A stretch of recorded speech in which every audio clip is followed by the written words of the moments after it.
from the past couple of days, I've been going through a difficult time in my life where I'm not able to focus and my daily life is being affected. Like yesterday, I was in my room, in a dark room. I was not speaking to anybody.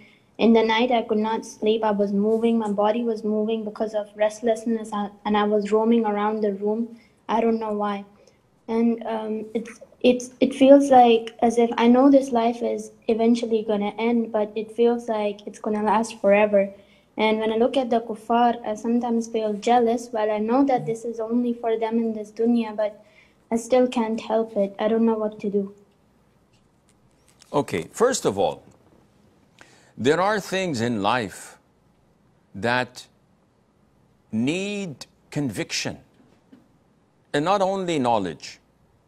So we all know that we are eventually going to die.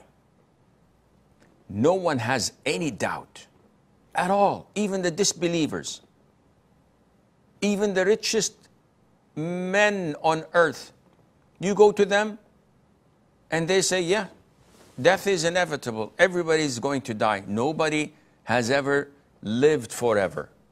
Okay, what are you going to do? Said nothing. I'm going to continue to be a tyrant, to abuse those who work for me, to deal in riba. I'm going to continue to oppress people and buy their businesses and make them broke. I'm going to ruin people's lives. I don't care. Don't you believe that you're going to die? I said, yeah. So even go to the Muslims. You believe in life after death? I said, yes. You believe you're going to die? I said, definitely. You believe in heaven and hell? I said, most certainly. I'm a Muslim. Then why are you not praying on time? Why do you fornicate? Why do you drink? Why do you, alcohol, that is, intoxicants? Why do you smoke pot? Why do you abuse your wife? Why do you disobey your husband? Why do you not respect your parents? Why do you steal money?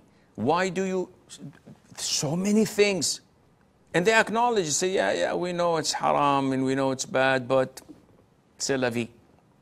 Don't you believe that you're going to be tormented in your grave? They say, I believe in the torment of the grave, but I'm not one of those. But you're doing the whole 9 yards. I said, yeah, but I believe in Allah's mercy. And what about Allah's punishment? No, this is for the disbelievers. We are not going to be tormented. So it's not knowledge that people lack. It's conviction that drives them and pushes them to do the right thing. Now you have the knowledge, but you don't have the conviction. And the reason might be attributed to so many factors. It can be attributed to lack of trust, dependence, and reliance on Allah, known as tawakkul. If you had tawakkul on Allah, dependence on Allah, you know that He would take care of you, so you would not have these anxiety fits and attacks.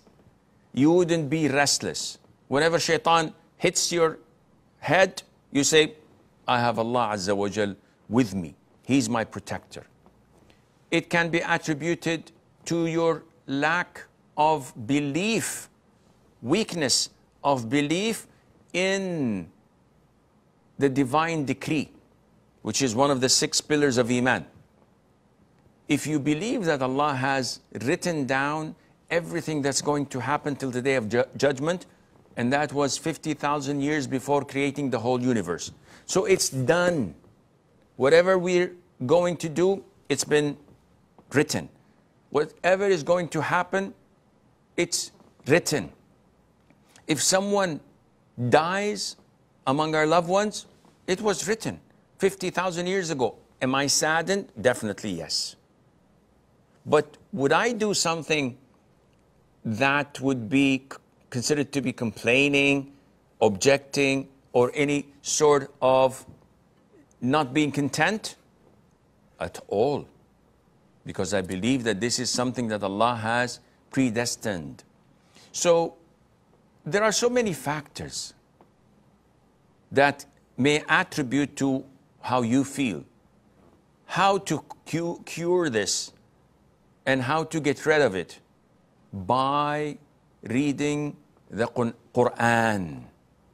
I read the Quran, Sheikh. You're not reading it with your heart.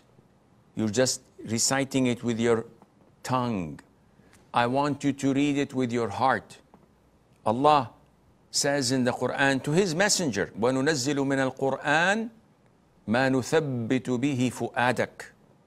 We reveal to you from the Quran what makes your heart steadfast.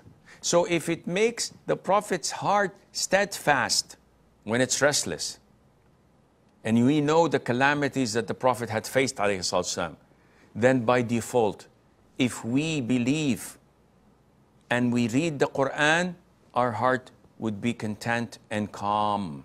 We will find the tranquility and the peace in the Quran, because it is to our hearts like honey to our bodies. The best antibiotic, the best medication to your whole body is honey.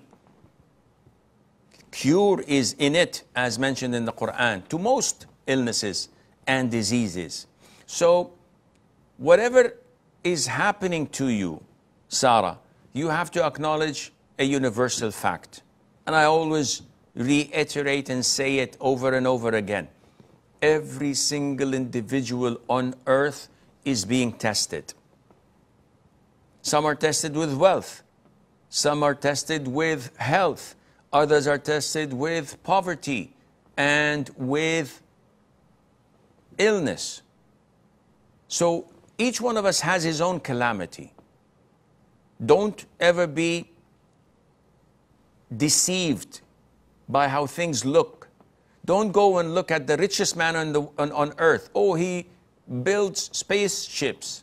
Oh, he travels to space. He has so much money. He does this, he does that. Wallahi, he is the most or one of the most miserable people on earth. Don't be deceived by his smile, by his constant dosages of tranquilizers, whether physical or sentimental and mental. They're just living in oblivious because they know they're going to die and they know what awaits them after death. But this world, this wealth is so lucrative and deceptive that they're unable to make a decisive decision to make an end of it and work to whatever is after death. Yeah, they may put in their well, put me in nitrogen liquid, or put me in the freezers, or maybe somebody would discover in 200 years how to give life after death, which is illogical. They may do this, but they are the most miserable people on earth. Everyone is being tested. The prophets and messengers were tested, peace be upon them.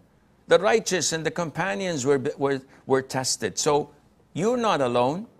You're being tested. Now what the results of your test may be, this what will, with the grace of Allah, define you.